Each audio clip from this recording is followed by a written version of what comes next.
শ্রী রাধে শ্যাম নিতাই গৌর হরি হরি বল।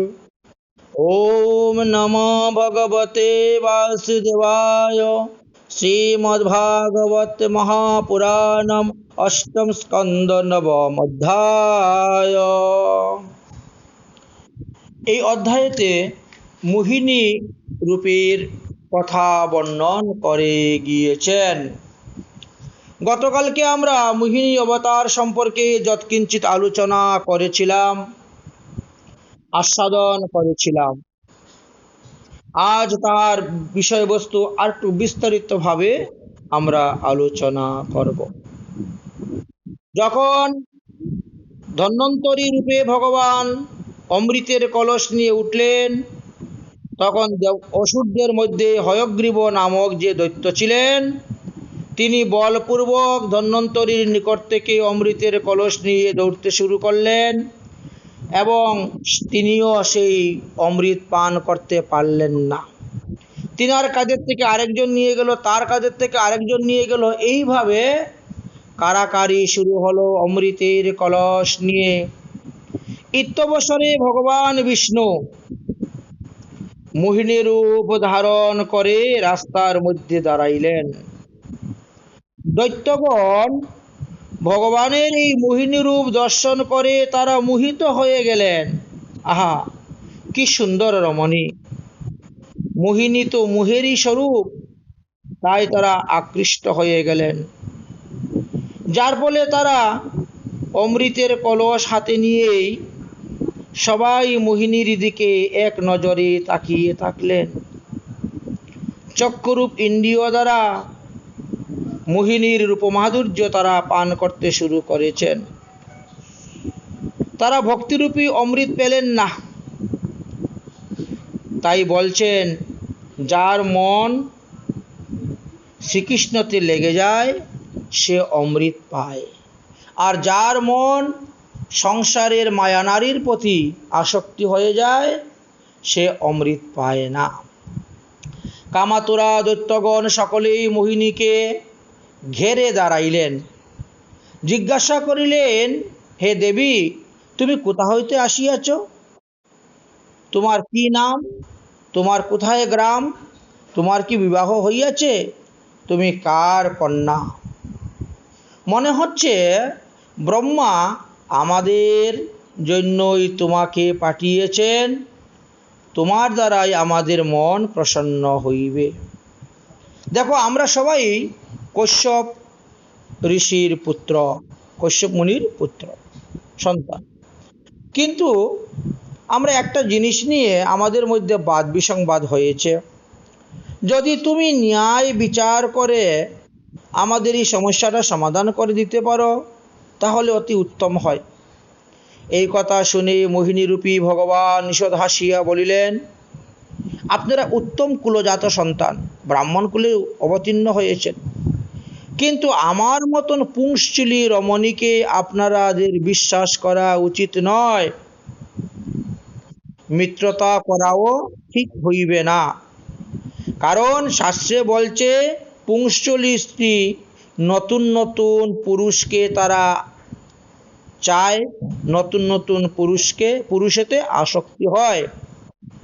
এই কথা শুনে যার হাতে কলসটা ছিল, অমৃতের কলস, সে মনে করলো, আমি যদি এই অমৃতের কলসটা মোহিনীর হাতে দিয়ে দেই তাহলে হয়তো সে অমৃতের লোভে আমার বশ হবে বা আমার স্ত্রী হয়ে যাবে। এই রকম ভাবিয়া দৈত্য বলিলেন, এই কলস আপনাকে আমি উপহার দিব, আপনি আমার হয়ে যান। মোহিনী দেবী বললেন, এই কলসে কি আছে এমন? দৈত্য বললেন, এই কলসের ভিতরে অমৃত আছে, অমৃত। মোহিনী বললেন, ভালো কথা, তবে দাও, আমি যাহা বলবো তাহা তোমাদিগকে করতে হইবে। আমি যাহা করব তাহা তোমাদেরকে সহ্য করতে হবে। আমার এই দুটি শর্ত যদি তোমরা মানো তবে তোমরা আমাকে পাইতে পারো। তবে অমৃত বড় পবিত্র জিনিস, অমৃত পান করতে গেলে পবিত্র অবস্থায় বসে পান করতে হয়। দৈত্যরা তখন আরো অধিক বিশ্বাস করিয়া মোহিনীর হাতে অমৃতের কলস দিলেন। ভগবান চিন্তা করলেন, এই অসুরদেরকে অমৃত পান করানো কর্তব্য নহে, কারণ তারা তখন এই শক্তির দুর্ব্যবহার করবে। তাই ভগবান মোহিনী বললেন, শুনো শুনো দেবগণ, শুনো শুনো অসুরগণ, তোমরা স্নান করে শুদ্ধ বস্ত্র পরিধান করে সবাই একটা করে কুশাসন নিয়ে আসবেন। এনে দেবতারা এক লাইন ধরে বসবেন, অসুরেরা এক লাইন ধরে বসবেন। অমৃত আমি সবাইকে বন্টন করব। তোমরা যদি আমার কথা না মানো, আমি এখনই চলে যাব। মোহিনীর হাব ভাব কটাক্ষের দ্বারা যেমন অসুরেরা মোহিত হলেন, তেমনি দেবতারাও পর্যন্ত মোহিত হয়ে গেলেন। তাই দুই পাশে পঙ্কদির লাইন বসল। দুই দিকে অসুররা এক লাইনে বসলেন, দেবতারা এক লাইনে বসলেন। এই জন্য আমরা দেখি যারা ত্যাগী বৈষ্ণব সন্ন্যাসী তারা এক লাইনে বসেন, যারা গৃহস্থ বৈষ্ণব তারা এক লাইনে বসেন। আবার কোথায় কোথায় আমরা দেখি যারা বিষ্ণুপথে দীক্ষিত সদাচারী বৈষ্ণব তারা এক লাইনে বসেন, যারা সদাচার পালন করেন না তারা আরেক লাইনে বসেন। এটা পঙ্কতির নিয়ম শাস্ত্র অনুসারে। এইবার শ্রীমদ্ ভাগবতে বললেন, এরা সকলেই পছন্দ মতো নতুন নতুন কাপড় চোপড় পরে নানা প্রকার সুন্দর সুন্দর অলঙ্কারে সজ্জিত হয়ে তারা পূর্বমুখী হয়ে কুশাসনে সকলে উপবেশন করলেন। এই স্থানে আমাদের একটা সুন্দর জানার সিদ্ধান্ত বললেন। যদিও এই কথাটা ভাগবতে নাই, তথাপিও কুর্ম পুরাণের উপবিভাগে 19 অধ্যায়ের 105 নম্বর শ্লোকেতে আলোচনা করা আছে এই বিষয়ে। এটা আমাদের জানা থাকা প্রয়োজন। তাই বললেন যে পূর্বমুখে হয়ে তারা কেন বসলেন কুশাসনে। তখনই বললেন, দেখো, মাটিতে কুশাসন বা শুদ্ধ আসনে বসে প্রসাদ পেলে উপবাসের ফল পাওয়া যায়। কুশাসনে বসে যদি প্রসাদ পাওয়া যায় তাহলে এটা উপবাসের ফল লাভ করা যায়। এখন পূর্ব দিকে মুখ করে বসে যদি কেউ প্রসাদ পায় তাহলে তার আয়ু বৃদ্ধি হবে। দক্ষিণ দিকে মুখ করে যদি কেউ ভোজন করে প্রসাদ পায় তাহলে তার যশ বৃদ্ধি হবে। পশ্চিম দিকে মুখ করে যদি কেউ প্রসাদ পায় তাহলে তার সম্পদ বৃদ্ধি হবে। আর উত্তর দিকে মুখ করে যদি কেউ প্রসাদ পায় তাহলে যে প্রসাদের সত্য ফল সেই ফল তিনি লাভ করতে পারবেন। তো এইভাবে চারদিকেই বসে প্রসাদ পাওয়ার 4 রকম ফলের কথা বর্ণন করে গিয়েছেন। তাই মোহিনী দেবী তাদেরকে বললেন, তাহলে তোমরা সবাই লাইন ধরে বসো, আমি প্রসাদ দিব। অসুরগণ মনে করলেন যে দেবীর কথা মতে যদি আমরা চলি তাহলে আমরা দেবীকে পাইব। তাই মোহিনীর যেভাবে বলেন তারা সেইভাবেই করেন। দেবতারা এক লাইন ধরে বসলেন, অসুরেরা এক লাইন ধরে বসলেন। সকলেই মোহিনীর রূপে মুগ্ধ হয়ে আছেন। মোহিনী তখন কলসটা হাতের মধ্যে নিয়ে কলসের ভিতরে হাত ঢুকিয়ে এক বিন্দু অমৃত তুললেন। তুলে অসুর দিগকে লক্ষ্য করে বলছেন, দেখো দেখো দেখো, উপরের অমৃতগুলো না একেবারে পাতলা জলের মতন। আমার মনে হচ্ছে এই পাতলা অমৃতটা খেলে পরে অমর হইতে পারে, লোক নাও হইতে পারে। তাই আমি ভাবছি কি, ওই উপরের পাতলা পাতলা অমৃতগুলা দেবতাদেরকে আগে দিয়ে দেই, আর নিচের গাঢ় গাঢ় অমৃতগুলা আমি তোমাদেরকে দিব, বলো তো কেমন হয়। তারা বলে, বেশ বেশ বেশ, খুব সুন্দর খুব সুন্দর, আপনার বুদ্ধি আপনার যুক্তি খুব সুন্দর, ঠিক আছে, আমরা পরেই পাবো, দেবতাদেরকে আগেই পান করাইয়া দেন। দেখো দেবী, আমরা তো আগেই বলছি, তুমি যাহা ভালো মনে করবে তাহাই করো, আমরা কিচ্ছুই বলবো না।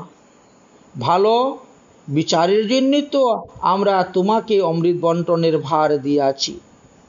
মোহিনী তখন দেবতাদের পঙ্গতি থেকে অমৃত বন্টনের কাজ শুরু করে দিলেন। ভগবান মোহিনী অমৃতের কুম্ভ গ্রহণ করিয়া নানা প্রকার অঙ্গ ভঙ্গি যুক্ত গমনাগমনের দ্বারা অসুরদেরকে কটাক্ষের দ্বারা মুগ্ধ করে করে দেবতাদেরকে সেই জরা মরণ বিহীন অমৃত সুধা পান করাইতে লাগলেন। সুখদেবজি বললেন, হে মহারাজ পরীক্ষিত, অসুরগণ নিজকৃত প্রতিজ্ঞা পালনের জন্য তারা তৎপর, তাই তারা কেউ ঝগড়া করতে গেলেন না। তারা বলছেন, হে মোহিনী দেবী, তোমার হাতের এক বিন্দু অমৃত যদি আমরা পাই তবেই আমরা অমর হয়ে যাব, আমাদের বেশি পান করতে হবে না।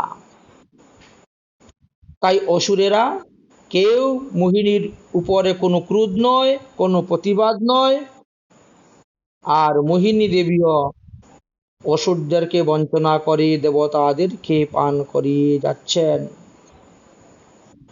যাতে মোহিনীর সঙ্গে তাদের কোনো প্রণয়ভঙ্গ না হয় সেই ভয়ে দৈত্যরা মোহিনীকে কোনো অপ্রিয় কথাও বলছেন না। তবে দৈত্যদের মধ্যে সর্বানু নামক এক অসুর ছিলেন। সেই সর্বানু চিন্তা করলেন যে যেইভাবে অমৃত পান করিয়ে যাচ্ছেন, যদি অমৃতের কলসটা ফুরিয়ে যায় তাহলে তো আমাদের কপালে জুটবে না। সর্বানু বহু প্রকার মায়াবিদ্যা জানতেন, বহু রূপ ধারণ করতে জানতেন। তাই তিনি কি করলেন, তিনি দেবতাদের রূপ ধারণ করে ওই দেবতাদের পঙ্গদির মধ্যে ঢুকে গেলেন। এমন এক স্থানে গিয়ে তিনি বসছেন যে তিনার এক পাশে চন্দ্র আর এক পাশে সূর্য, তিনি মধ্যস্থ বসেছেন। এখন চন্দ্র সূর্য ভগবানকে ইঙ্গিত দিচ্ছেন, প্রভু, এই যে আমাদের দুজনের মধ্যে বসেছে সে কিন্তু দেবতা নয়, সে অসুর। দেবতাদের রূপ ধরে আমাদের লাইনের মধ্যে বসে গেছে। ভগবান তো অন্তর্যামী, তিনি সবই বুঝেন। সে যে দেবতা নয়, অসুর, এটাও তিনি জানেন। কিন্তু শাস্ত্রে একটা কথা আছে, ভগবান সর্বদা শাস্ত্র মর্যাদা রক্ষা করে চলেন। তো শাস্ত্রে একটা কথা আছে যে পঙ্কুদি ভেদ করতে নাই। পঙ্গদ মানে প্রসাদ বিতরণ আরম্ভ হওয়ার আগেই কাকে কোথায় বসাবেন নির্ণয় করে নেবেন। একবার বসে গেছে, পাতা দেওয়া হয়ে গেছে, প্রসাদ দেওয়া শুরু হয়ে গেছে, তারপরে তাকে এখান থেকে তুলে দেওয়া অন্যত্র নেওয়া যায় না। বা পঙ্গদ বেদের সময় একে বড় জিনিস দিব, ওকে ছোট দিব, একে 2 হাতা দিব, ওকে 1 হাতা সবজি দিব, এরকমভাবে করতে নেই। যদি কেউ এরকমভাবে করেন তাহলে শাস্ত্র অনুসারে তিনাকে ঘোর নরকাদি যন্ত্রণা ভোগ করতে হয়। সেই নরকের নাম সংগৃহিণী নামক নরক, সেই নরক ভোগ করতে হয়। এই জন্য ভগবান জানা সত্ত্বেও তিনি ওই সর্বানুকে অমৃত দিয়ে দিলেন। সর্বানুকে যখন অমৃত দিয়েছে তখন চন্দ্র সূর্য উঠে দাঁড়িয়ে গেছেন, হে প্রভু, আমরা আপনাকে বারবার ইশারা করতেছি যে এ আমাদের দেবতা নয়, তবু আপনি অমৃত দিলেন কেন? কিন্তু সর্বানু অমৃত পাওয়ার সঙ্গে সঙ্গেই তিনি ঢুক গিলে ফেললেন। ভগবান মোহিনী দেবী তৎক্ষণাৎ মোহিনী রূপ ত্যাগ করিয়া বিষ্ণু রূপ ধারণ করে সুদর্শন চক্রের দ্বারা সর্বানুর গলাটাকে কেটে দিলেন। যখন গলাটাকে, মস্তকটাকে কেটে দিলেন, তখন অমৃতের প্রভাবে তার মস্তকটা রাহু হয়ে গেল আর দেহটা কেতু হয়ে গেল। কিন্তু অমৃত পানের কারণে তার মৃত্যু হলো না। সবার মধ্যে পরিচয় প্রদানের হেতু চক্রধারী ভগবান বিষ্ণুকে ধর ধর মার মার বলে সমস্ত অসুরেরা উঠে দাঁড়িয়ে গেলেন আর ভগবান বিষ্ণুর পিছনে পিছনে দৌড়তে শুরু করলেন। শুরু হয়ে গেল সংগ্রাম। কিন্তু রাহুর মনে ক্রোধ, হে চন্দ্র, হে সূর্য, তোমাদের জন্য আজকে আমার দেহের এই পরিণতি, আমি তোমাদেরকে ছাড়ব না, গ্রাস করব। চন্দ্র সূর্য প্রাণপণে পলায়ন করতে শুরু করলেন আর রাহু তাদের পিছনে পিছনে ছুটতে শুরু হলো। যখন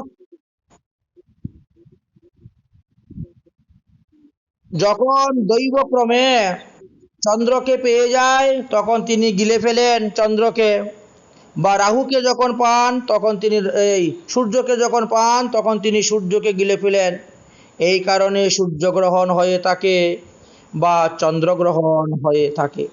কিন্তু গলা তো কাটা, এদিকে মুখ দিয়ে প্রবেশ হলো, আবার গলা দিয়ে বেরিয়ে চলে আসেন। এইভাবেই সূর্যগ্রহণ এবং চন্দ্রগ্রহণ হয়ে থাকে। সূর্যগ্রহণ আরম্ভ হওয়ার 12 ঘন্টা আগে থেকেই ব্রাহ্মণ, ক্ষত্রিয়, বৈশ্য, শূদ্র, নরনারী সকলেরই অসুস। তাই সূর্যগ্রহণ আরম্ভ হওয়ার 12 ঘন্টা আগের থেকেই আমাদের ভগবত সেবা পূজা বন্ধ রাখতে হয়, বিগ্রহ স্পর্শ করতে নাই, ঠাকুর ঘরে যেতে নাই। চন্দ্রগ্রহণ আরম্ভ হওয়ার 9 ঘন্টা আগের থেকে ওষুধ শুরু হয়, তাই 9 ঘন্টা আগেই ভগবত সেবা পূজা বন্ধ করে দিতে হয়। গ্রহণ যখন সমাপ্ত হয়ে যায় তখন আমাদেরকে স্নান করতে হয়। সংক্রমণে গ্রহণে শৈব ন স্নানাদিয়ত মানব সপ্ত জন্ম সকুষ্টি দুঃখভাগী চৌ সর্বদা। গ্রহণের পরে যে ব্যক্তি স্নান করে না তার 7 জন্ম কুষ্ঠরোগগ্রস্ত হয়ে থাকে, আজীবন দুঃখ ভোগ করতে থাকেন এবং আগামী গ্রহণ পর্যন্তই তিনি অপবিত্র অসুস। সূর্যগ্রহণের চন্দ্রগ্রহণের গ্রহণের সময় সমস্ত জল গঙ্গা জলের সমতুল্য হয়ে যায়।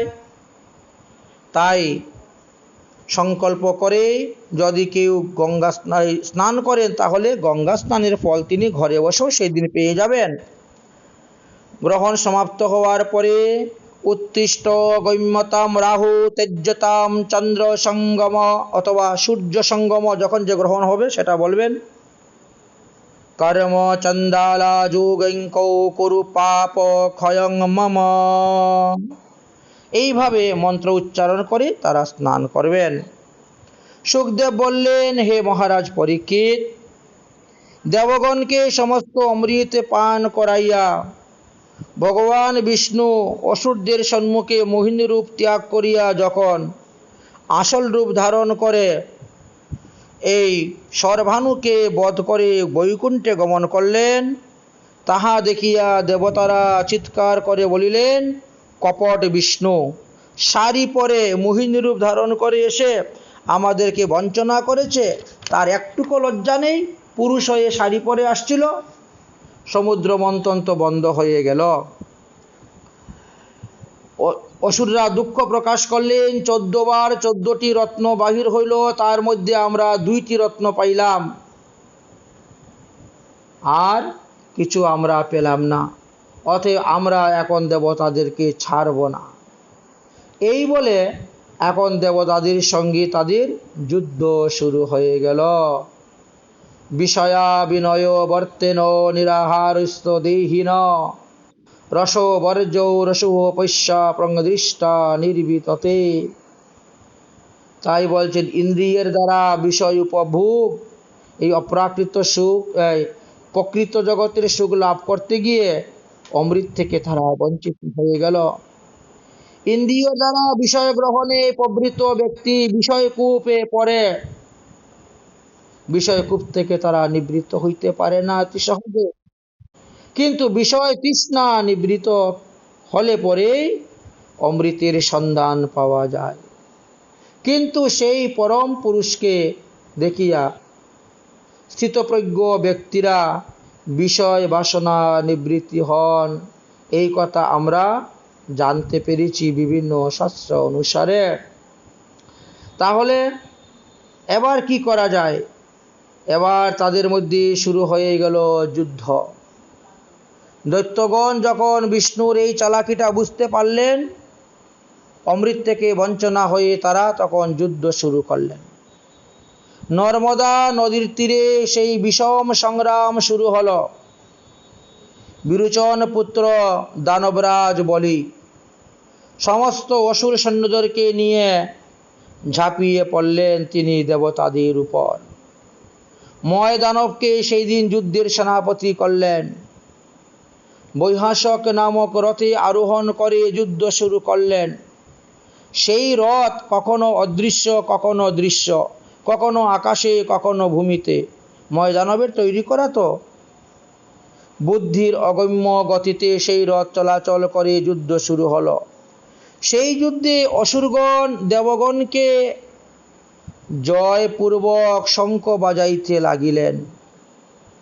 তাহা দেখিয়া ইন্দ্র অত্যন্ত ক্রুধিত হইয়া মদ্রস্রবী নামক ঐরাবতের উপরে আরোহণ করিয়া বায়ুবেগে তিনি আসলেন যুদ্ধ করার জন্য।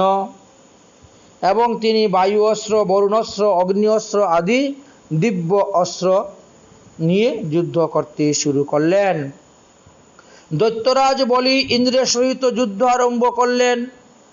কার্তিকের সহিত তারকাসুরের যুদ্ধ শুরু হলো। বরুণদেবের সহিত হেতির যুদ্ধ শুরু হলো। মিত্রের সঙ্গে প্রেহেতির যুদ্ধ শুরু হলো। যমের সঙ্গে কালনাবের যুদ্ধ শুরু হলো। বিশ্বকর্মার সঙ্গে ময়দানবের যুদ্ধ শুরু হলো। সম্বর সঙ্গে ত্বষ্টার যুদ্ধ শুরু হলো। বিরোচন সবিতার সহিত যুদ্ধ করলেন। নমচি অপরাজিতার সহিত যুদ্ধ করলেন। অশ্বিনী কুমারদ্বয় বিষপর্বের সহিত যুদ্ধে লিপ্ত হলেন। চন্দ্র রাহুর সঙ্গে যুদ্ধ শুরু করলেন। বায়ু পুলমার সহিত যুদ্ধ আরম্ভ করলেন।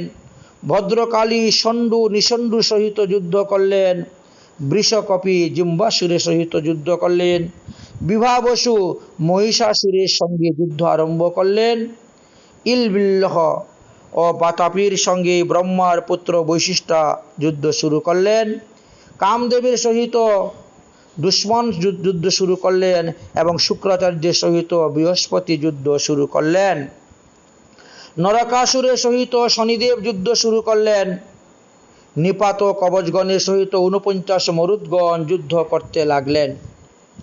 এই সংগ্রামে ভয়ঙ্কর হাহাকার উঠেছিল। বাণে বাণে, গদায় গদায়, চক্রে চক্রে, ফর্সায় ভল্লুকে, মানে বিভিন্ন অস্ত্রতে এমনভাবে যুদ্ধ হয়েছিল যে ইহাতে বড় বড় যোদ্ধাদেরও হাত পা মাথা কেটে পৃথিবী তলে গড়াগড়ি দিচ্ছিল। রক্তের নদী প্রবাহিত হইতে লাগলো।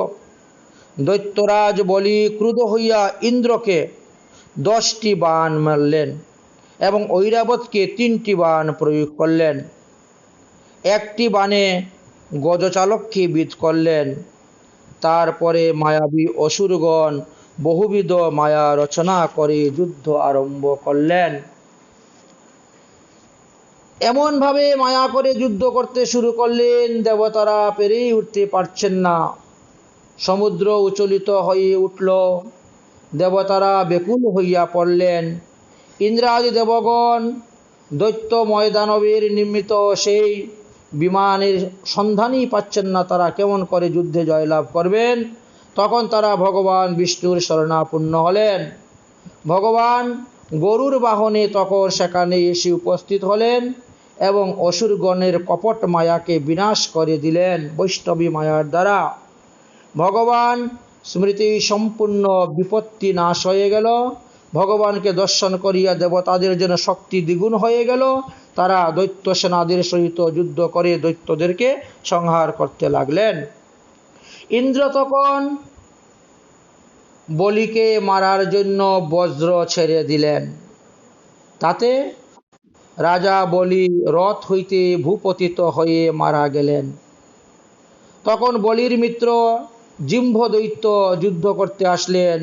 ইন্দ্র তাকেও বধ করলেন। তারপর ইন্দ্র ক্রমশ বল, পাক, নমচি আদি বহু দৈত্যগণকে বধ করলেন। দেবাসুরের ঘোর সংগ্রাম দেখে ব্রহ্মা দেবর্ষি নারদকে পাঠাইলেন, যাও তাড়াতাড়ি গিয়ে এই যুদ্ধ বন্ধ করার ব্যবস্থা করো। সুখদেব বললেন, হে পরীক্ষিত। তখন দেবগণ দেবর্ষি নারদের বাক্য শ্রবণ করিয়া যুদ্ধক্ষেত্র পরিত্যাগ করিয়া তারা স্বর্গে চলে গেলেন। নারদের অনুমতিতে দৈত্যগণ যুদ্ধ বন্ধ করলেন। যারা মারা গিয়েছেন তাদের জন্য তারা বিলাপ করতে শুরু করলেন। তখন শুক্রাচার্য আসলেন। শুক্রাচার্যের কাছে সঞ্জীবিনী মন্ত্র ছিল। যুদ্ধে যদি কেউ মারা যায় তিনি তাদেরকে জীবিত করতে পারতেন। তাই রাজা বলি থেকে আরম্ভ করে যারা যারা মারা গিয়েছিল সকলকে পুনরায় জীবিত করলেন। জীবিত করে তাদেরকে নিয়ে তিনি রসাতলে চলে গেলেন। সুখদেবজি বললেন, হে রাজন, একটা প্রচলিত প্রবাদ আছে, ভগবান শঙ্কর এই যে হলাহল বিষ পান করেছিলেন, তো পান করার পরে তো তিনি মূর্ছিত হয়ে পড়ে যান। পার্বতী দেবী তখন অনেক কষ্ট করে তিনাকে সুস্থ করেছিলেন। কিভাবে? ওই যে বাং, ধুতরা, গাজা, এইগুলা আগে বিশেষ ঔষধি ছিল, জড়িবটি ছিল, এদের বিরাট ঔষধি গুণ ছিল এই সমস্ত বৃক্ষের। এরা কি করত? বিষ নাশ করত, বিষনাশক ঔষধ রূপে তারা ব্যবহার হইত। তাই পার্বতী দেবী বাং, গাজা, ধুতরা এইগুলা ভালো করে বেটে পিষে মহাদেবের গলাতে লেপন করতেন। আর এইভাবে ওই এর দ্বারা সেই বিষটাকে তুলে নিয়েছিলেন এবং বিষ ক্ষয় হয়েছিল, তিনি সুস্থ হয়েছিলেন। জনশ্রুতিতে শোনা যায়, সেটা কোন পুরাণে আছে তা আমরা জানি না, তবে কোনো কোনো পাঠকরা এই কথা বলেন যে পার্বতী দেবীর স্তনদুগ্ধ নাকি মহাদেব পান করেছিলেন এবং তাতে তিনার সেই বিষ ক্ষয় হয়ে গিয়েছিল। যাই হোক, এটা এখন শাস্ত্র সিদ্ধান্ত কি না সেটা আমরা বলতে পারবো না।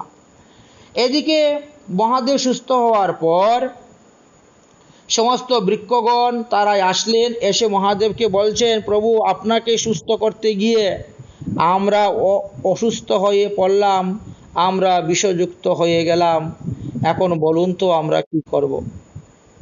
পার্বতী দেবী তখন বর দিলেন, যাও, কলিযুগে তোমাদেরকে সবাই সম্মান করবে, আদর করবে।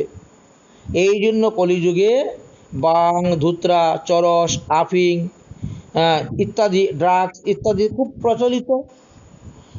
যাই হোক, এই সমস্ত কথা কোনো কোনো পাঠকরা বলে থাকেন, কিন্তু এইগুলা কতটা শাস্ত্র প্রামাণিক সেটা বলা যাবে না। যাই হোক, এদিকে কি হয়েছে, দেবর্ষি নারদ একদিন ভ্রমণ করতে করতে কৈলাস পর্বতে এসে উপস্থিত হয়েছে। তো মহাদেবকে জিজ্ঞাসা করলেন, হে দেবাদিদেব মহাদেব, আপনি কি বিষ্ণুর মোহিনী অবতার দেখেছেন? এই কথা শুনে মহাদেব বললেন যে না, আমি তো বিষ্ণুর মোহিনী অবতার দেখি নাই, কারণ ওই সময় তো আমি বিষ পান করে অজ্ঞান হয়ে পড়ে গিয়েছিলাম, তাই আমি দেখতে পাই নাই। পরে যখন সুস্থ হলাম তখন তো বিষ্ণুর মোহিনীর প্রদর্শন হলে তিনি বিষ্ণুর ধারণ করেছিলেন, সেই রূপটা আমি দেখতে পাই। বলে, তাহলে একদিন দেখবেন ভগবান বিষ্ণুর সেই রূপ, দেখার মতন রূপ। এই অবতার মধ্যে একটা অস্থায়ী অবতার, বড় সুন্দর অবতার। তাই মোহিনী রূপ দর্শন করার জন্য মহাদেবের মনে খুব লালসা হলো। একদিন তিনি গণেশ, কার্তিক, পার্বতী, নন্দী সকলকে সঙ্গে করে নিয়ে তিনি বিষ্ণুলোকে গিয়ে উপস্থিত। ভগবান বিষ্ণুকে দণ্ডবত প্রণাম করে বললেন যে, প্রভু, আমি আপনার সমস্ত অবতারই দর্শন করেছি, কিন্তু মোহিনী অবতার আমি দর্শন করি নাই। তাই আপনি কিভাবে মোহিনী রূপে অবতীর্ণ হইয়া অসুর দিকে বিমোহিত করিয়া দেবতাদেরকে অমৃত পান করিয়াছিলেন, সেই মোহিনী রূপটাই আমি দেখার জন্য এসেছি। আমার মনে বড় উৎকণ্ঠা, আপনি কৃপা করে দেখান, দর্শন দিন। ভগবান বিষ্ণু বললেন, এখন নয়, অন্য একদিন তোমাকে দর্শন দিব, কারণ এখন তুমি কৈলাসে ফিরে যাও। এখন নয় কেন প্রভু? দেখো, তোমার সঙ্গে পার্বতী আছেন, গণেশ আছেন, কার্তিক আছেন, নন্দী আছেন, আর এদের সামনে যদি তুমি আমার মোহিনী রূপ দর্শন করো, তুমি স্থির থাকতে পারবে না।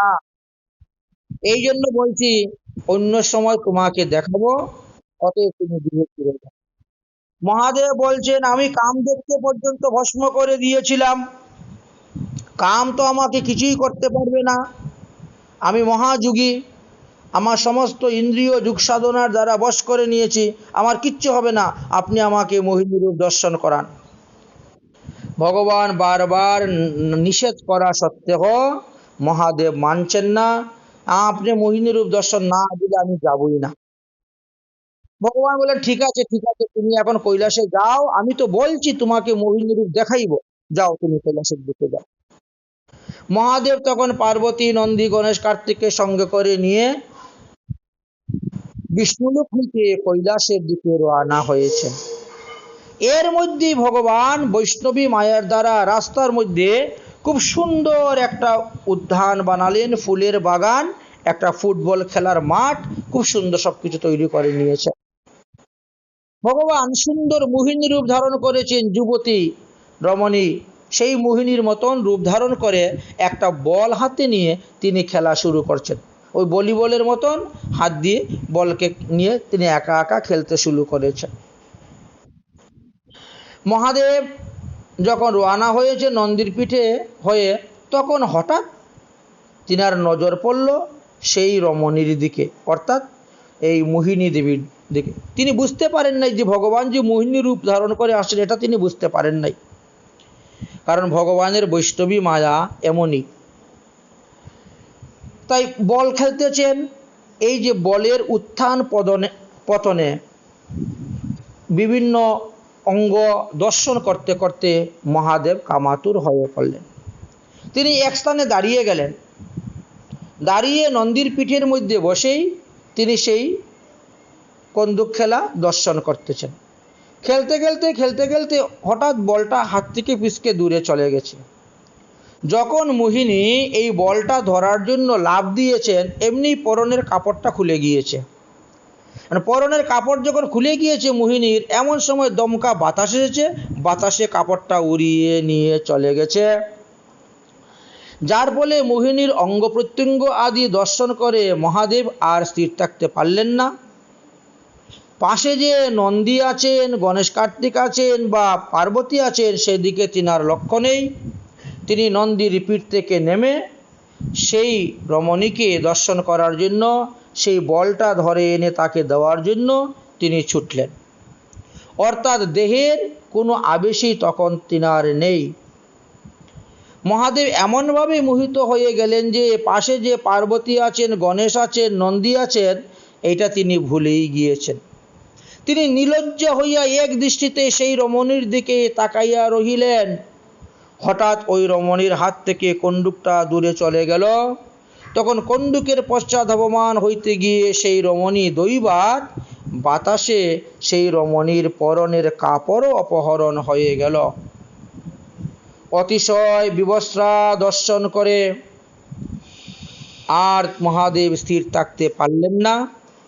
তিনি ওই রমণীকে ধরার জন্য ছুটলেন। পার্বতী, গণেশ, নন্দী সকলকে পরিত্যাগ করে তিনি দৌড়তে শুরু করেছেন। কিন্তু সেই বিবস্ত্রা মোহিনী দেবী পশ্চাতে মহাদেব আসতেছেন দেখে তিনিও লজ্জা পেয়ে প্রাণপণে ছুটতে শুরু করেছেন। হাসতে হাসতে তিনি দৌড়তেছেন, গমন করতেছেন। মহাদেব তখন অতি দ্রুত কুদ বেগে তিনি যাচ্ছেন, ধরবেন, এই ধরে ফেললেন ধরতে পারছেন না, ধরে ফেললেন ধরতে পারছেন না। এইভাবে দৌড়তে দৌড়তে হঠাৎ মহাদেব ধরেই ফেললেন মোহিনীকে। কিন্তু বিবস্ত্রা মোহিনী তৎক্ষণাৎ তিনি সেখান থেকে মহাদেবের কাছ থেকে পিছকে ছুটে তিনি প্রাণপণে দৌড়ে পলায়ন করছেন। মহাদেব তখন দ্বিতীয়বার তাকে ধরে আলিঙ্গন করার জন্য ছুটছেন। আর মোহিনীও আলুলায়িত কেশে নিজেকে বাঁচানোর জন্য ইতস্তত তিনি ব্যাকুল হয়ে দৌড়তে শুরু করছেন। বাতাসে মহাদেবের বস্ত্রটা উড়িয়ে নিয়ে চলে গেল। এখন মহাদেবও বিবস্ত্রা আর মোহিনীও বিবস্ত্রা।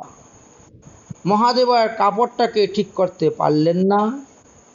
মোহিনী রূপী মোহিনীকে দর্শন, স্পর্শন এবং আলিঙ্গনে মহাদেবের রেতস্খলিত হয়েছিল এবং মহাদেবের সেই বীর্য পথে যেখানে যেখানে পড়েছিল তিনি দৌড়ার সময় সেই সেই স্থানেই স্বর্ণের খনি তৈরি হয়েছিল, মাণিক্যের খনি তৈরি হয়েছে, যা স্বর্ণ মাণিক্য আদি এখন পাওয়া যায় যে সমস্ত খনিতে, এইভাবে উল্লেখ আছে।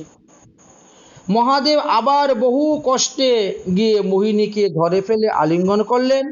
তৎক্ষণাৎ ভগবান বিষ্ণু মোহিনী রূপ ত্যাগ করে বিষ্ণু রূপ ধারণ করে নিলেন। এতে হরি এবং হরর মিলন হয়ে গেল। এমনিতেই হরি আর হর এক। মহাদেবের তখন জ্ঞান হইল। তিনি লজ্জিত হইয়া মাথা নত করে রহিলেন। ভগবান বিষ্ণু বলিলেন, হে দেবশ্রেষ্ঠ শঙ্কর, স্ত্রী রূপিণী আমার মায়ার দ্বারা মুগ্ধ হওয়ায় যে আপনি প্রকৃতিস্থ হইয়াছেন, লজ্জা পাইয়াছেন, এটা কোনো ব্যাপার নয়। কারণ আমার এই মায়াকে কেউ অতিক্রম করতে পারে না। তুমি যেমন পারো নাই মহাদেব, তেমন ব্রহ্মাও পারেন নাই, তেমন কোনো দেবগণ, ঋষিগণ, মুনিগণ, যোগীগণ, মনুষ্যগণ, পশু পাখি, কীট পতঙ্গ কোনো জীবই পারে নাই। অতএব আপনি লজ্জা করবেন না, যান, আপনি আপনার গৃহে চলে যান। আমি এই জন্যই বলছিলাম যে মোহিনী রূপটা তোমাকে এখন দেখাবো না। দৈবীয়সাং গুণময়ী মম মায়া দূরত্বয়া মাম বহে প্রপদ্যন্তে মায়া মেতাং তরান্তিতে। এই ত্রিগুণাত্মিক অলৌকিক আমার এই মায়া শক্তি নিতান্ত দূরস্থা। যাহারা একমাত্র অনন্যভাবে আমার শরণাপন্ন হয়েছেন, তারা ভজনের দ্বারা আমার এই মায়াকে জয় করতে পেরেছেন, তাছাড়া কেউ করতে পারে নাই। হে শঙ্কর, এখন আপনি মোহিত হইয়া গেছেন, তাতে আমার মায়ার মহত্ব আরও বেড়ে গেল, যে মহাদেবকে পর্যন্ত আমার মায়া মোহিত করে দিয়েছে। মহাদেব তখন ভগবান বিষ্ণুকে প্রণাম করে ক্ষমা ভিক্ষা চেয়ে প্রদক্ষিণ করে তিনি আবার তিনার কৈলাস পর্বতে ফিরে আসলেন। সেখানে এসে তিনি মুনি ঋষিদেরকে উপদেশ দিলেন, হে মুনি ঋষিগণ, শ্রীকৃষ্ণের মায়া এমনই যে আমাকে পর্যন্ত মোহিত করে দিয়েছিল।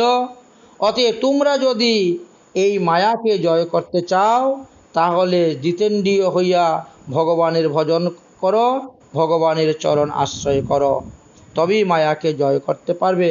ইন্দ্রিয় বড়ই দুর্বার, কখনো তোমরা ইন্দ্রিয়কে বিশ্বাস করিও না, আর ইন্দ্রিয়কে নিয়ে তোমরা গর্ব করিও না, অহংকার করিও না। মনের মধ্যে সূক্ষ্ম রূপে বিষয় বাসনা লুকিয়ে থাকে, সে যে কখন প্রকট হয়ে যাবে তাহা বলা যায় না।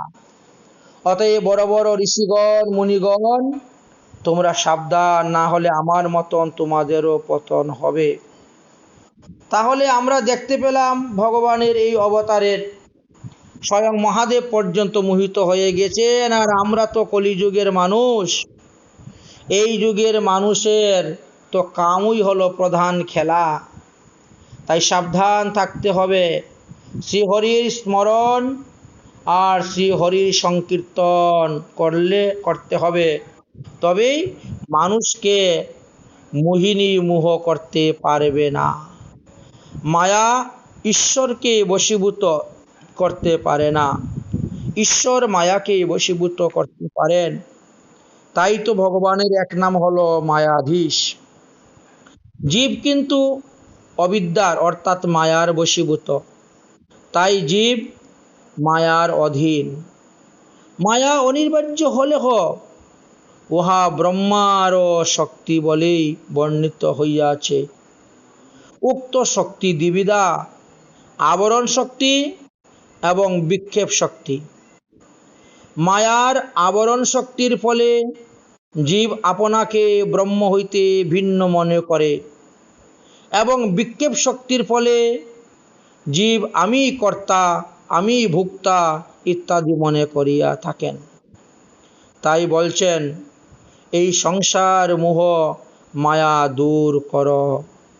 মায়ার যে দুইটি বৃত্তি তাহার কথা বলিতেছি শুন। মায়ার নিমিত্ত হেতু বিশ্বের প্রকৃতি উদ্ধান। মায়ার যে দুই বৃত্তি, মায়া আর প্রধান। প্রকৃতি হলো উপাদান কারক, আর মায়া হলো নিমিত্ত কারণ, অর্থাৎ ঈশ্বরের ইচ্ছা শক্তি। মায়া অংশে কহিতারে নিমিত্ত কারণ, সেহ নহে যাতে কর্ণ হেতু নারায়ণ আর কর্তা হেতু নারায়ণ। কৃষ্ণ কর্তা মায়া আর করেন সহায়, ঘটের কারণ চণ্ড দণ্ডাদি উপায়। শ্রী চৈতন্য চরিতামৃতির আদিলীলার পঞ্চম অধ্যায়তে আপনারা দেখতে পাবেন এই মায়া সম্পর্কে আলোচনা করা হয়েছে। এক হলেন যুগমায়া আর এক হলেন মহামায়া। যুগমায়া ভগবানের সঙ্গে জীবকে যুক্ত করান, আর মহামায়া বিষয় সম্পত্তি দিয়ে জীবকে এই সংসারের মোহতে আবদ্ধ করে রাখেন। তাই সুখদেবজি বললেন, হে রাজন, এই লীলা লোকশিক্ষার জন্য মাত্র। শঙ্কর ভগবানের এইরূপ অবস্থা দেখিয়া পার্বতী তো মনে মনে হাসতে লাগলেন। ভগবানের মায়া যখন মহাদেবকে মোহিত করে দিল, তখন অন্যের কথা আর কি বলবো। যে মনুষ্য শ্রদ্ধার সহিত ইহা শ্রবণ করেন, সমুদ্র মন্থন লীলার কথা শ্রবণ করেন, তাদের সংসার সমুদ্র ক্লেশ নিবৃত্ত হয়ে যায় এবং মহারা ভগবান পাদপদ্ম লাভ করতে পারেন ভক্তির দ্বারা। এইভাবে আমরা শ্রীমদ্ ভাগবত মহাপুরাণের অষ্টম স্কন্ধের 12টি অধ্যায় আস্বাদন হয়ে গেল। এবার আমরা 13 অধ্যায় এসে উপস্থিত হলাম। সুখদেব বললেন, হে রাজন, এখন আমি সপ্তম মনুর কথা বলবো, শুনো। এই মন্বন্তরের মনুর নাম হলেন শ্রাদ্ধদেব, কিন্তু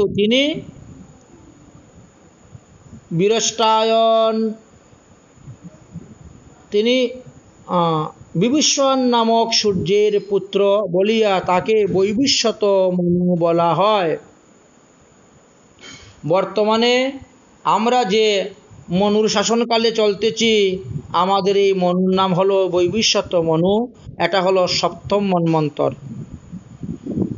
ইক্ষ্বাকু, নাভাগ, ধৃষ্ট, সরজাতি, নরিষ্যন্ত, নৃগ, দৃষ্ট, করুষ, পুষ্য, বসুমান আদি তিনার 10টি পুত্র ছিল। আমরা এদের বংশের কথা ক্রমান্বয়ে বলবো, যেহেতু আমরা এই মন্বন্তরে বাস করতেছি। আদিত্যাদি দেবগণ ছিলেন, বিশ্বদেবগণ, মরুদ্গণ ছিলেন, বিশ্বদেবগণ, মরুদ্গণ, অশ্বিনী কুমার দ্বয়গণ এবং ঋভুগণ, ইহারা সকলেই এই মন্বন্তরের দেবতা নামে অভিহিত। এই যে আমাদের সপ্তম মন্বন্তর, এই মন্বন্তরের ইন্দ্রের নাম হলো পুরুষধর। কশ্যপ, অত্রি, বৈশিষ্ট্য,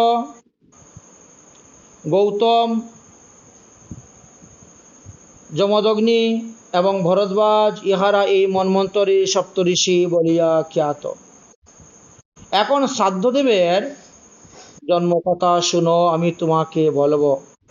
এই শ্রাদ্ধদেব পূর্বজন্মে সত্যব্রত নামক রাজা ছিলেন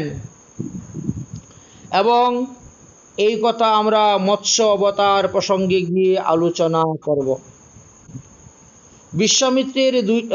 বিশ্বকর্মার 2টি কন্যা ছিল, ছায়া ও সংজ্ঞা।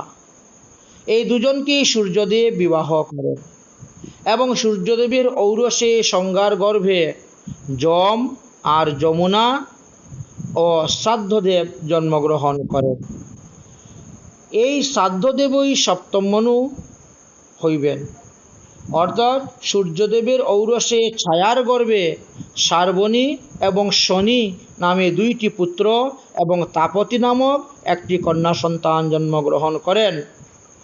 এই শার্বণী আগামী মন্বন্তরে, অষ্টম মন্বন্তরে তিনি মনু হইবেন। এই সপ্তম মন্বন্তরে কশ্যপ ঋষির ঔরসে অদিতির গর্ভে ভগবান বিষ্ণু বামন রূপেও অবতীর্ণ হইয়াছিলেন। রাজা পরীক্ষিত তখন 2 হাত দূর করে বললেন, হে গুরুদেব, আমি ভগবান বামন দেবের অবতারের কথা বিস্তারিতভাবে শ্রবণ করতে চাই, আপনি আমাকে কৃপা করিয়া বলুন। সুখদেবজি বললেন, হে মহারাজ পরীক্ষিত, আমরা পূর্বেই বলেছি দেবাসুরের সংগ্রাম। দেবাসুরের সংগ্রামেতে পরাজিত হওয়ার পরে বলিরাজা সকল দৈত্যগণকে নিয়ে শুক্রাচার্যের চরণাশ্রয় করলেন। সকলে মিলে বসলেন কিভাবে স্বর্গরাজ্য জয় করা যায়। তখন শুক্রাচার্য বললেন যে ভৃগুবংশীয় সমস্ত ব্রাহ্মণগণকে তুমি নিমন্ত্রণ দিয়ে সেবা করাও, অজস্র পরিমাণে ধন রত্ন দান করো, ধন রত্ন টাকা পয়সা কাপড় চোপড় ভূমি ইত্যাদি দান করে ব্রাহ্মণদিগকে সন্তুষ্ট করাও। শুক্রাচার্যের আদেশ অনুসারে তিনি ব্রাহ্মণদেরকে নিমন্ত্রণ করে এইভাবে ভোজন করালেন, সন্তুষ্ট করলেন। অতঃপর শুক্রাচার্য বললেন যে হে বলি, তুমি এখন ব্রহ্মচর্য পালন করে থাকো, ব্রহ্মচর্য পালন করে থাকো আর ব্রাহ্মণ বৈষ্ণবগণের সেবা করতে থাকো। তারপরে তোমাকে একটা যজ্ঞ করতে হবে যার নাম হলো বিশ্বজিৎ নামক যজ্ঞ। এই যজ্ঞ করার ফলে তুমি স্বর্গরাজ্য প্রাপ্ত হইতে পারবে। এক বিশাল যজ্ঞের ব্যবস্থা করলেন। শুরু হলো যজ্ঞ কার্য। যেদিন যজ্ঞের পূর্ণ আহুতি দেওয়া হলো সেই দিন যজ্ঞকুণ্ড হইতে স্বর্ণময় একখানি রথ, হরিদ্রাবর্ণের অশ্ব এবং সিংহ চিহ্নিত একখানি ধ্বজ বহির্গত হলেন। সুবর্ণ রঞ্জিত দিব্য ধনুষ, অক্ষয় তুনযুক্ত বিভিন্ন অস্ত্র, দিব্য কবচ আবির্ভূত হলেন সেই যজ্ঞকুণ্ড হইতে। বলির পিতামহ প্রহ্লাদ সেখানে এসে উপস্থিত হলেন। রাজা বলিকে একটি পুষ্প মালা দিলেন, যে মালা কোনোদিনও মলিনও হবে না, শুকাবেও না, পচবেও না। শুক্রাচার্য একটি শঙ্খ প্রদান করলেন এবং নিজের ব্রহ্মতেজ বলিকে দিলেন। সমস্ত ব্রাহ্মণগণ স্বস্তিবাচন পাঠ করে সকলেই আশীর্বাদ করলেন যে তুমি স্বর্গরাজ্য বিজয় করো। তারপরে বলিরাজ ওই দিব্য রথের মধ্যে বসে তিনি স্বর্গে গিয়ে উপস্থিত হলেন সমস্ত দেবসেনা দৈত্যসেনাদেরকে নিয়ে। শুরু হলো যুদ্ধ। তাহলে ওই মন্বন্তরের মন্ত্রধ্রুমক নামক ইন্দ্র ছিলেন। এই মন্ত্রধ্রুমক নামক ইন্দ্রের সঙ্গে এই যুদ্ধ আরম্ভ হলো। প্রথমেই ইন্দ্রপুরী ঘেরাও করলেন, শঙ্খধ্বনি করলেন, দেবতারা সকল ভয়ভীত হয়ে সেখান থেকে পলায়ন করলেন। ইন্দ্র তখন দেবগুরু বৃহস্পতির শরণাপন্ন হলেন এবং বিপদের কথা জানাইলেন।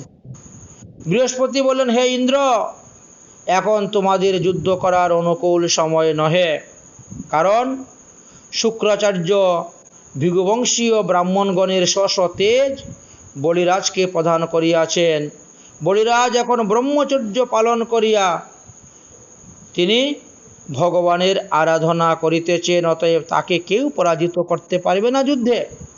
এই সময় একমাত্র ভগবান বিষ্ণুই তাকে পরাজিত করতে পারবেন, আর কেউ পারবে না।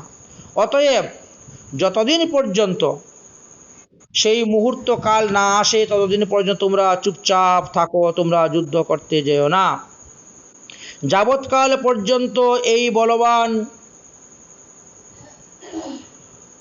শুক্রদের পরাজিত শত্রুদেরকে পরাজিত না হয় ততদিন পর্যন্ত অপেক্ষা করতে হবে, কারণ তোমরা তাকে পরাজিত করতে পারবে না। তাকে পরাজিত করতে পারবেন একমাত্র ভগবান বিষ্ণু। অতএব তোমরা যুদ্ধের আশা ত্যাগ করে দাও। তাহলে ব্রহ্মচর্য পালনের কি মহিমা দেখেন, ভগবানের ভজনের কি মহিমা বলে। যদি তোমরা আমার আদেশ না মানো তাহলে তোমাদের ক্ষতি হইবে, এই কথা বলে বৃহস্পতি চলে গেলেন। আর বলি মহারাজ ব্রহ্মচর্য পালন করে ব্রহ্মতেজে বলিয়ান হয়ে তিনি পুনরায় ব্রাহ্মণগণকে তিনি তখন শ্রদ্ধা ভক্তি করে সেবা পূজা করতে শুরু করলেন। সুখদেব বললেন, হে মহারাজ পরীক্ষিত, বৃহস্পতির বাক্য শিরোধার্য করিয়া দেবরাজ ইন্দ্র সমস্ত দেবগণ সহিত স্বর্গধাম পরিত্যাগ করিয়া ইচ্ছাক্রমে রূপ ধারণ করিয়া তারা আত্মগোপন করিয়া পৃথিবীতে অবস্থান করিতে লাগিলেন। বলি ইন্দ্রপুরী দখল করলেন, স্বর্গের সিংহাসনে বসলেন এবং স্বর্গরাজ্য তিনি রাজা হয়ে পালন করতে শুরু করলেন। ধীরে ধীরে ত্রিভুবনকে তিনি যুদ্ধ করে করে সব বশে নিয়ে আসলেন। শুক্রাচার্য চিন্তা করলেন, যদি বলির দ্বারা আমি 100টি বিশ্বজিৎ নামক যজ্ঞ করাইতে পারি, তাহলে এই স্বর্গরাজ্য চিরদিনের জন্য বলিরাজার হয়ে যাবে, আর কোনোদিনও দেবতারা নিতে পারবে না। তাই নর্মদা নদীর উত্তর তীরে ভৃগুকচ্ছক নামক একটি স্থান আছে, সেই স্থানেই যজ্ঞের কুণ্ড নির্মাণ করা হলো এবং এই বিশ্বজিৎ নামক যজ্ঞ 100টি যজ্ঞ পূর্ণ হবে সংকল্প করলেন। সংকল্প কি ছিল? এই 100টা যজ্ঞ না হওয়া পর্যন্ত বলিরাজা যে যা চাইবে তাকে তিনি তাই দান করিবেন। 100টা যজ্ঞ পূর্ণ না হওয়া পর্যন্ত তিনি কোনো প্রাণীকে হিংসা করবেন না বা কাউকে বধ করবেন না। যে যা চাইবে তাকেই তিনি তা দিবেন। এইভাবে তিনি সংকল্প করে যজ্ঞ আরম্ভ করেছেন। এদিকে দেবতাদের মা অদিতি দেবী দেখলেন যে তিনার পুত্রদের কি দুর্দশা। তারা স্বর্গরাজ্য ত্যাগ করে মনুষ্য রূপ ধারণ করে পৃথিবীতে বিচরণ করতেছে। এখন মা হয়ে পুত্রদের দুঃখ দেখে তো তিনি আর সহ্য করতে পারছেন না। তিনি বসে বসে কান্না করতেছেন, আমি বৃথা পুত্র প্রসব করিয়াছি, আমি পুত্রদেরকে সুখ শান্তির একটা ব্যবস্থা করে দিতে পারলাম না। সর্বদা দিতির পুত্ররা আমার পুত্রের উপরে নানা প্রকার অত্যাচার করেই যাচ্ছে। এই বলে তিনি কাঁদতেছেন। এমন সময়ে সেখানে উপস্থিত হলেন এসে কশ্যপ মুনি। তিনি তপস্যা করে সমাধি নিবৃত্ত করে এসে উপস্থিত হয়েছেন আশ্রমে। একই অদিতি, তুমি কাঁদতেছ কেন? কি হয়েছে তোমার? অদিতি তখন কশ্যপকে বললেন, আপনি তপস্যায় চলে গিয়েছিলেন, আপনি কিছুই জানেন না।